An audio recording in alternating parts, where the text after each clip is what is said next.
From WDWNT, the worldwide leader in Disney Parks news, this is ParksCenter.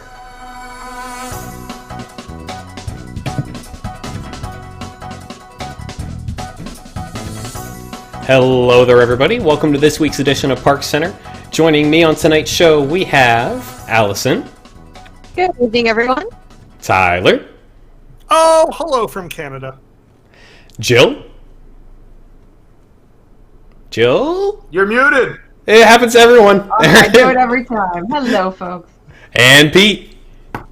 Divaco. All right, kicking off tonight's show, we have some breaking news. This just came out before the show went up for the live Wednesday at 9 p.m. release. Guardians of the Galaxy at Epcot is going to be Disney's first backwards launch coaster. So we did already know that this was going to be a launch coaster. We did know it was going to have spinning roller cars, but we did not know that the coaster would be launching backwards out of the station.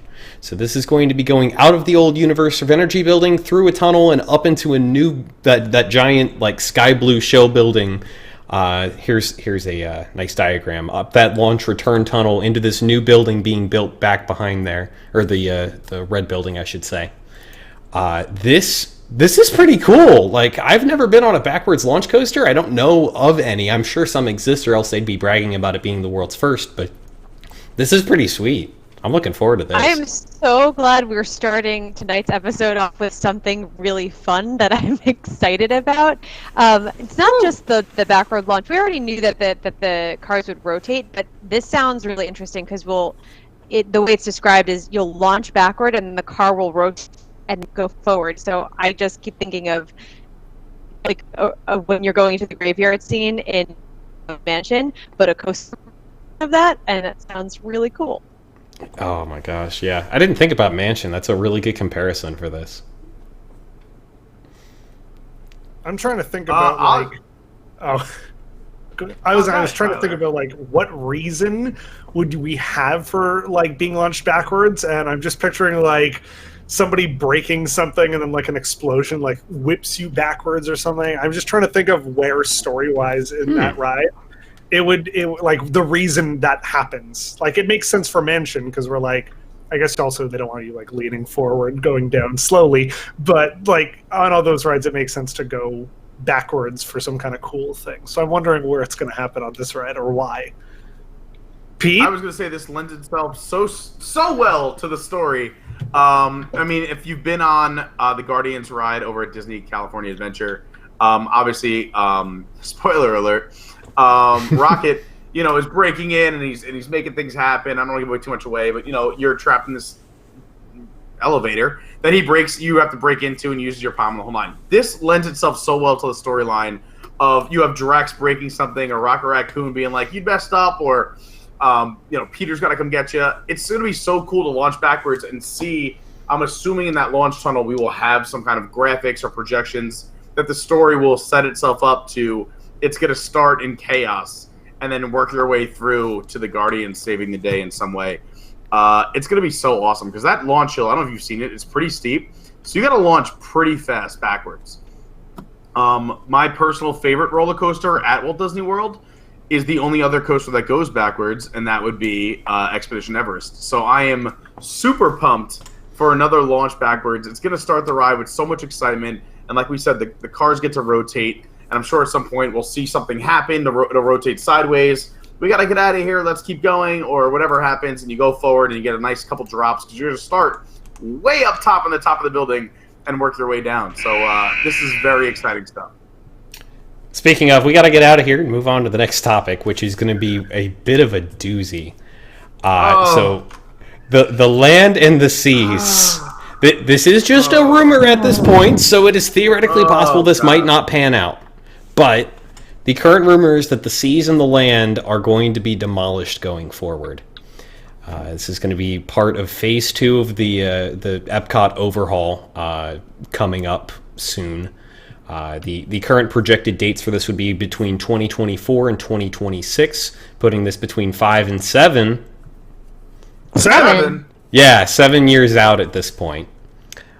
So this This is stunning to me. I can't believe that this is even something that's been considered by anybody in earnest, let alone if it happens or not. Just the fact that this is being considered enough to hit the rumor mill stuns me. I'm very frustrated by all of this because in a press release they're talking about they just put out this press release today about keeping the Epcot icons and updating them and trying to keep to the true spirit of Epcot, blah blah blah. And it's like, no, you're not. You don't care about the true spirit of Epcot. Nothing you're doing in Epcot cares about the true spirit of Epcot. Here's what I see happening. They want to take the pavilions out of Future World. Future World isn't going to be pavilions anymore because look at Guardians. Look at what they're doing with Guardians. It's not a pavilion. It's an attraction. They've reused the pavilion building to accommodate the queue, but it's not a pavilion anymore. And they don't want pavilions. They want rides. They don't care about extra little exhibits that are going to make a handful of people linger here and there.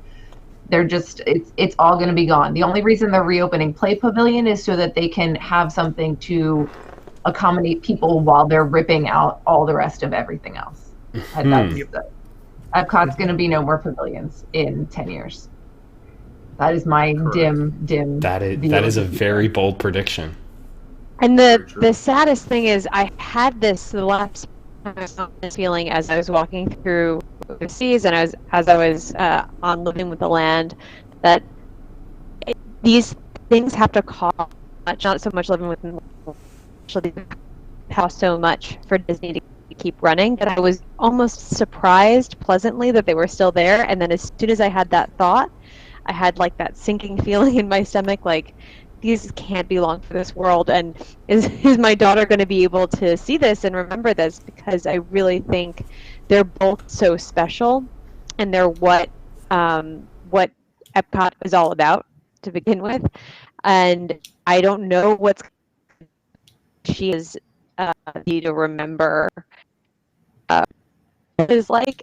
There's a chance she'll have some flashes of this, like I have flashes of Horizons, but I don't think she's really going to be able to remember.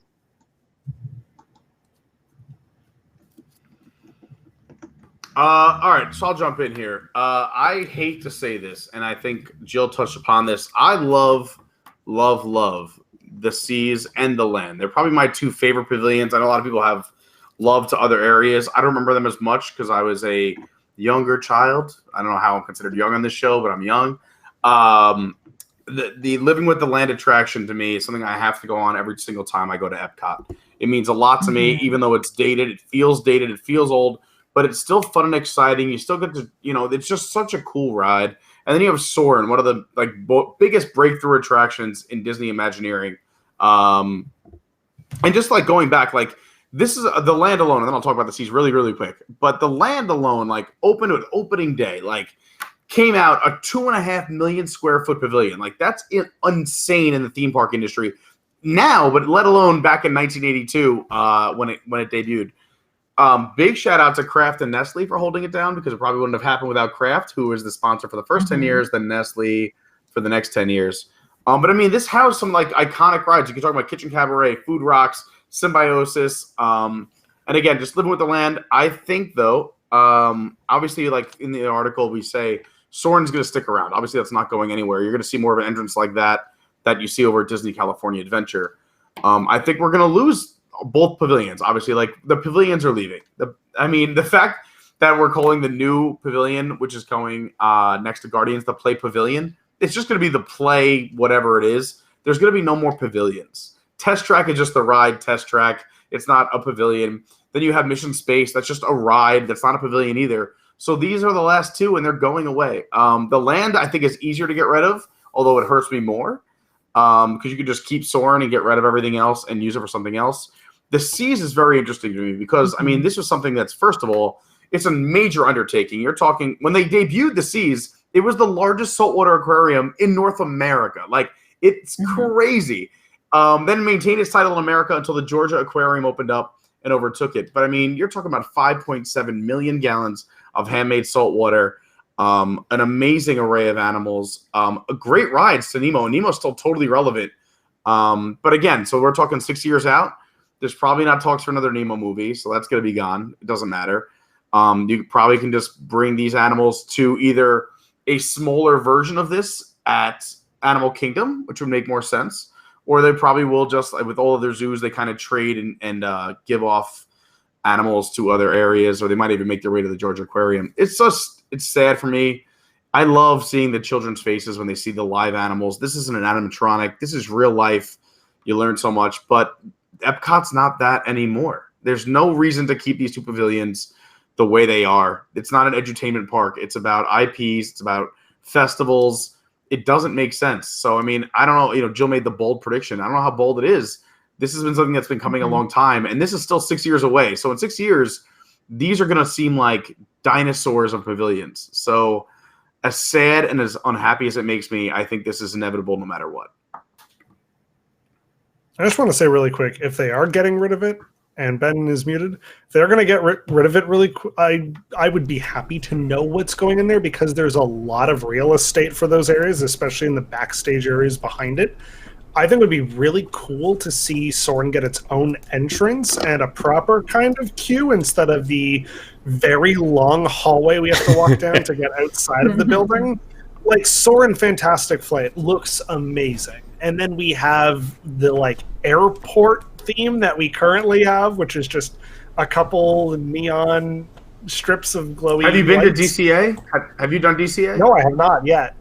So Probably Soarin' not. has its own queue there, and it's very airport-like, so it's going to be more airport-like for sure. Oh, right. I'm sure they're going to copy DCA. I've seen it. Although I would make one speculation, and this will be my bold prediction, is we've talked about that Epcot Hotel and where it's going to go, and we thought it was going to be next to the entrance, right behind the seas. Where the seas is, yep.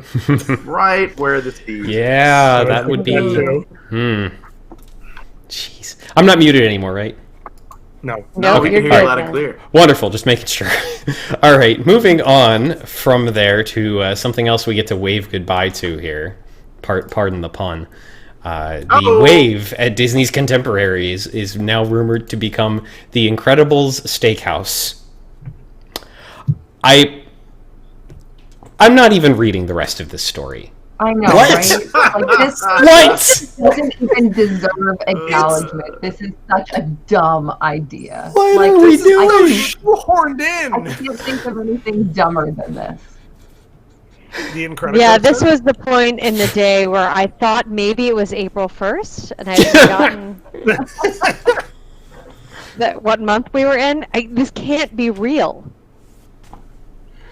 But This is nuts. I agree with you. I don't even get it from a management standpoint, and I get a lot of the management in terms of bringing IPs into the parks. But this is like the Wave. Some of the beauty of this is that things don't age over time. The Wave is just a beautiful restaurant where you go and you get some drinks or something to eat before or after the Magic Kingdom, or if you're staying in the Contemporary, and you get that beautiful walk over to the Magic Kingdom. It's a cool bar. It's awesome. The food is fantastic. The staff is amazing. I was there every day last weekend. Shout out to whoever was there Thursday through Monday. It's great. I don't get putting an IP in here that's a limited time IP, especially the Incredibles, where, I mean, not that the IP is dying, but like your last movie was 2 years ago. By the time this opens up, and then where do you see it in 10 years from now? You're making yourself change it again or come out with another movie in the meantime, unless there's going to be a live action Incredibles. Like Beauty and the Beast over Grand Floridian makes more sense because it's still relevant, it's still around, and it's made the box office money and everything else. You had the animated for our generation, you got the new one for the younger generation, and it plays itself to a bar of the Grand Flow very well. This one makes no sense to me. An Incredible Steakhouse of the Wave is great as it is. Why are you touching something that's already fantastic and you're boxing yourself into a corner? You're going to have to change this in 10 years and spend more money. What are you doing? Says contemporary, like 1960s retro themed. Yeah. You're right. You're totally right. Contemporary is 70s theme, so it's not that far off. Gosh. I mean, the Contemporary isn't actually contemporary anymore. It hasn't Right, but that was the point of it. But yeah. But I mean, in that respect, Incredibles maybe Avenue the in area VHS is based after the Okay. 50s and 60s. It's crazy. It's Yeah. nuts. Sorry, go ahead. The thing that kills me about this is, like, steakhouses are usually, like, high-end restaurant type things. This sounds like it's a character meet and greet. Why are we putting, like, a high-end thing and a character meet and greet at the same time? This doesn't make any sense to me. It's like I'm going to go and get, like, the nicest steak on property and have Frozone there to make it cold for me to take home, I guess? Like, this... What is going on? What was the name of the bad guy that shoots the lasers? He's in Happily Ever After too. Like, what's the name in the first Incredibles movie? Gazer Beam? Or whatever, but like, unless he comes out and like cooks my steak at the table via laser, and then Frozone comes out. Okay, Gazer Beam cooking my steak would be cool. Like, if they just bring out like a plate of milk and then Frozone comes out and makes an ice cream in front of me, amazing. Or if they bring out a piece of meat and laser shoots it to make it a perfect medium rare, then I'm on board. But what are you doing? This is the worst. Oh my gosh. We know it's bad if Pete couldn't find a redeeming thing about it. Yeah, that's 2 stories in a row, folks, that Pete's not been happy about. This is very rare. This is like, oh wow, not even Elastigirl could stretch this well-done piece of steak. This is crazy. Oh God, get me out of this story. I hate it. Get me out of this film. All right, moving on to something that's at least a little bit more happy, I think. Soarin' over California is going to be returning for a limited time engagement to distract people from Galaxy's Edge. This is in California Adventure, and I think it's going to actually do a little bit of work. Because from folks that I've spoken to, the response has been, oh my gosh, if I had known, I would have tried to book a trip. Right, they can't get in there now. Everything's booked up. Yeah, that's the thing. Oop. It's not, it's one of those, this thing that you love is going to be here for a hot second and then go away. But guess what? You can't get reservations or tickets or anything to get anywhere near Disneyland. So too bad. I mean, I don't know. I don't know how much more this will eat people than Soarin' Around the World would, considering, like, the job is to keep people distracted from Star Wars and give them something else to do. But I don't know that in that respect, this does anything better than Soarin' Around the World does. So it kind of, in that respect, it's a throwaway. I think this does something that's kind of unique for California's audience. The fact that they're much more annual pass holder based than we are. This gives them something to do in the entire opposite park that they used to probably do a lot and that got taken away and then has now been brought back. I think Disney's banking on a Captain EO effect where people will mob this because, oh my gosh, it's back and I don't know for how long or if it'll ever be back again. And that's the extent of this. Yeah, you know what? You're absolutely right, because Disneyland APs are blacked out from Disneyland, but they're not blacked out from California Adventure. Yep. So I bet that's exactly what this is then. People are like, we want Horizons back. And I'm like, they've never brought anything back. And they're like, they brought back Captain EO, and I'm like, that's very special circumstances. And if this is the next, if this is the next thing, or they're like, they brought this back, I'll be like, no, that was an again, it's a movie. Yeah, and it's a movie. Let me know when it's not 90% or higher screens. And really, they should not be a limited time thing. They should just leave it there. It actually fits the theming of that area. And you don't say. DCA, and like, Soarin' Around the World never made any sense, so they should just leave it. But yeah, I get it. It's smart. Yeah, I was totally going to say exactly what Allison's saying. Oh, I'm sorry, Tyler. Go ahead. I know. I didn't up a lot of time. No, I was going to say, exactly what Allison said is that Soarin' over California is in California Adventure. It makes complete sense. And then Soarin' Around the World is at World Showcase over in Epcot. Like, it's not in the World Showcase, but it's next to it. It will be soon. There, even though it's terrible, I know. Even though we all want Disney Soarin' over California, like, even though we want California, we're not going to get it at Epcot. It makes complete sense. Why not plus it or redo it or remaster it? Just do a better version of it. And then you have 2 versions. That way people from the East Coast go to the West Coast. If you're on the West Coast, go to the East Coast. Come on! This is simple marketing. Just they should keep this. I wouldn't be surprised if they extended it with the fan reaction, especially because they could redo merch. They could redo, people are going for the merch, like Stop the Madness. And this is the OG where it started back in 01, where like And it's such a cool story. The Imagineer went to his garage, used his little like erector set to rebuild it. Like it's in every documentary on Disney. This should stick around. I'm happy it's back. Congratulations, California. I can't go in the next 30 days. I'm happy for you. That doesn't sound like Happy Pete, but all the good stuff's over there. including the fact that we're getting an expansion. Good stuff coming. We're getting an expansion for Galaxy's Edge already. So this is what somewhere in between the realm of like rumor and confirmed at this point. So it's not happening until about 2027, according to internal documents. Nothing officially announced at this point, but we do expect there to be an expansion of sorts. We don't have too many details yet, but given our track record on rumors, like I'd put some weight behind this, and it seems honestly pretty surprising to me. Like from the sound of things, this is more than just the hotel and like how the hotel would join in with things. So I'm really curious, like what they're going to be doing with this and where they're going to put it in some cases. Yeah. And if they have space to put it, why are they not putting it there now? Why are they waiting until later? Well, for the same reason that we don't have the whole land open. Like it's... Exactly. Well, that makes more sense, Exactly. though, I was going to say the same exact thing. This is their $1 billion baby. So, like, obviously they're geniuses. They push back, even if Mickey and Minnie's Runaway Railway was ready, pushing it back was very smart because you have Phase 1 of Star Wars. Phase 2 of Star Wars, you get all the fans to come back. Then, all of a sudden, you open up Runaway Railway, they're coming back again. But then in a few years, like, once everyone's done it, like, let's wait 5-6 years so every family comes. Wait, guys, there's more. And it's probably already there in the technology, which is budget cut from this operation, but in 6-7 years, the money will be back flowing in. They already have the plans there. They already did the research money has already been spent.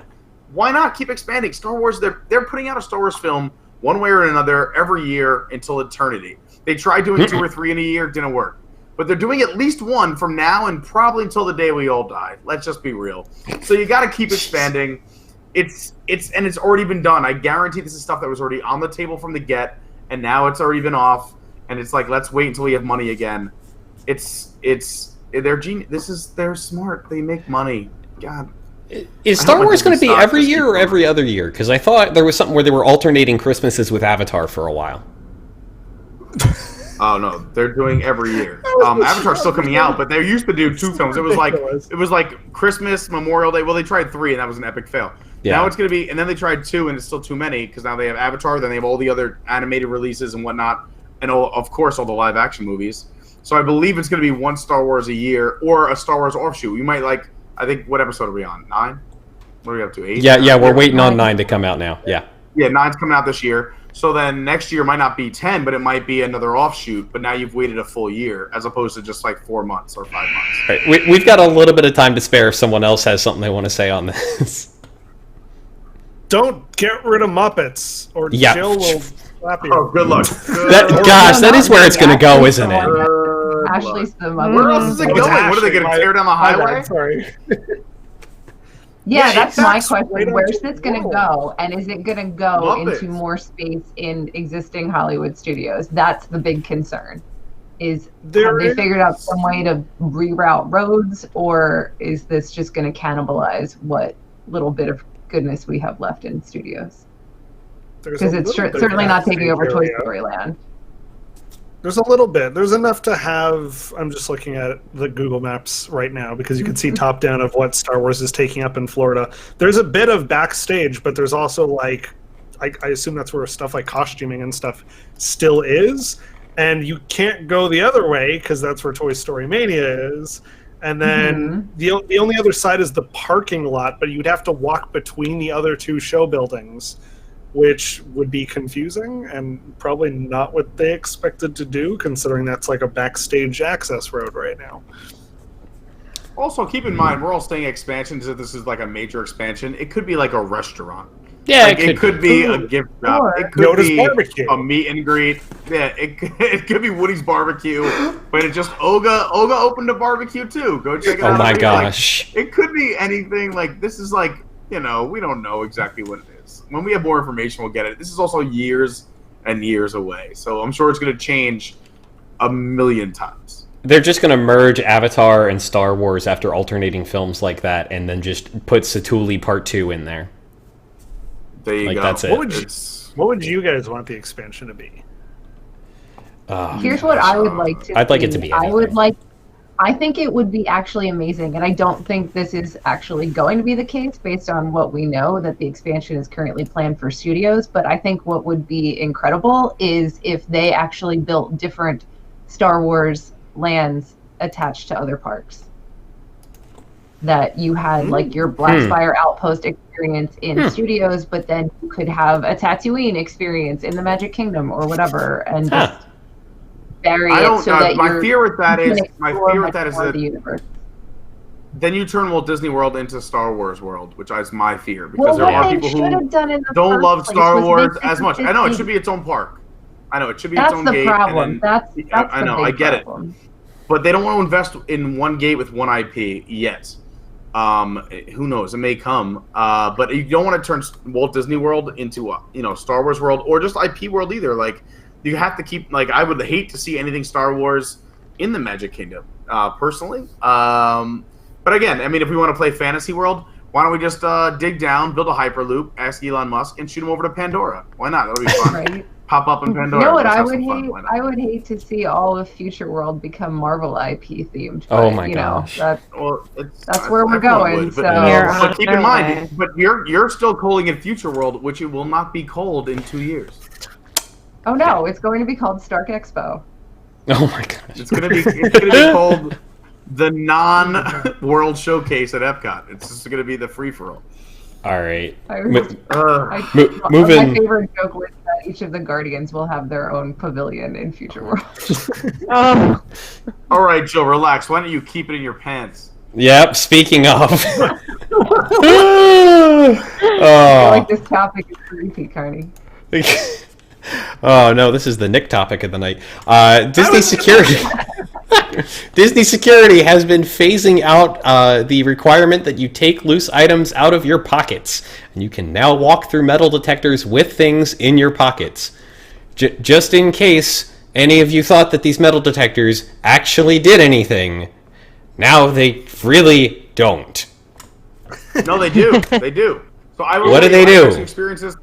I've experienced this 3 times. To be fair, I'm in New York. I just got back from Disney literally yesterday.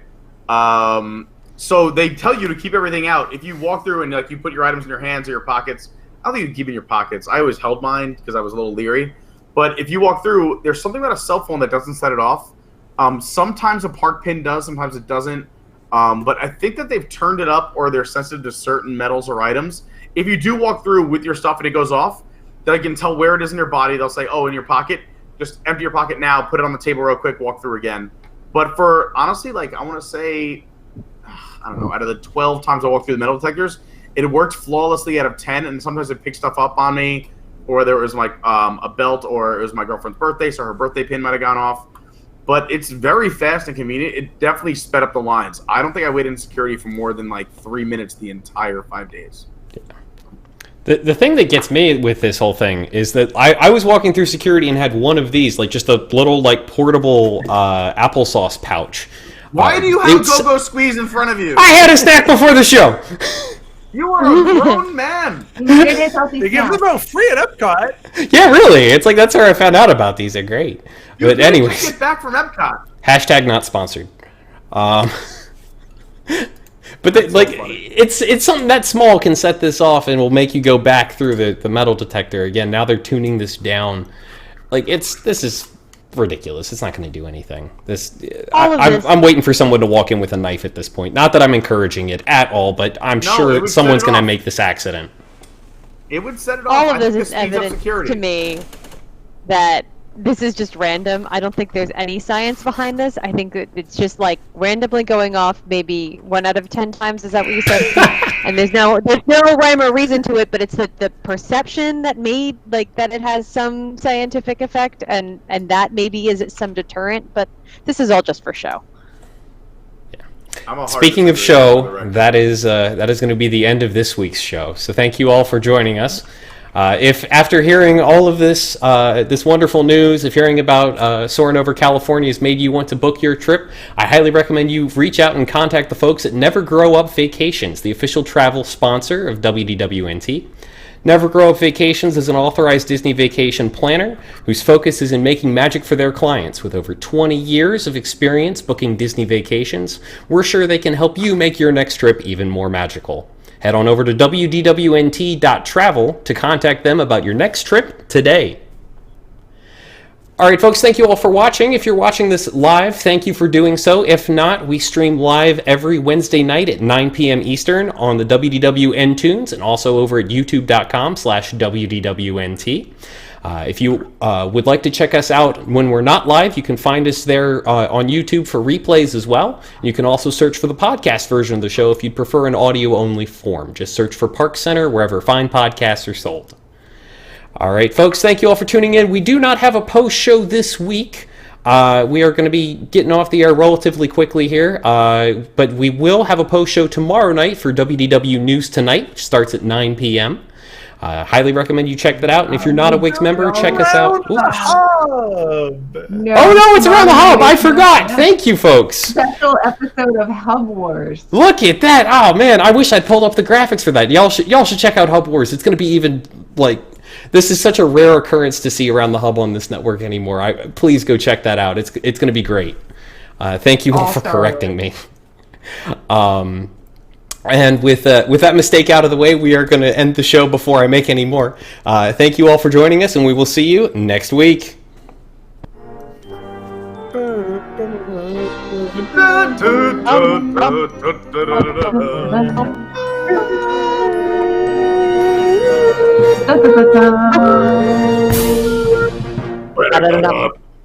Oops.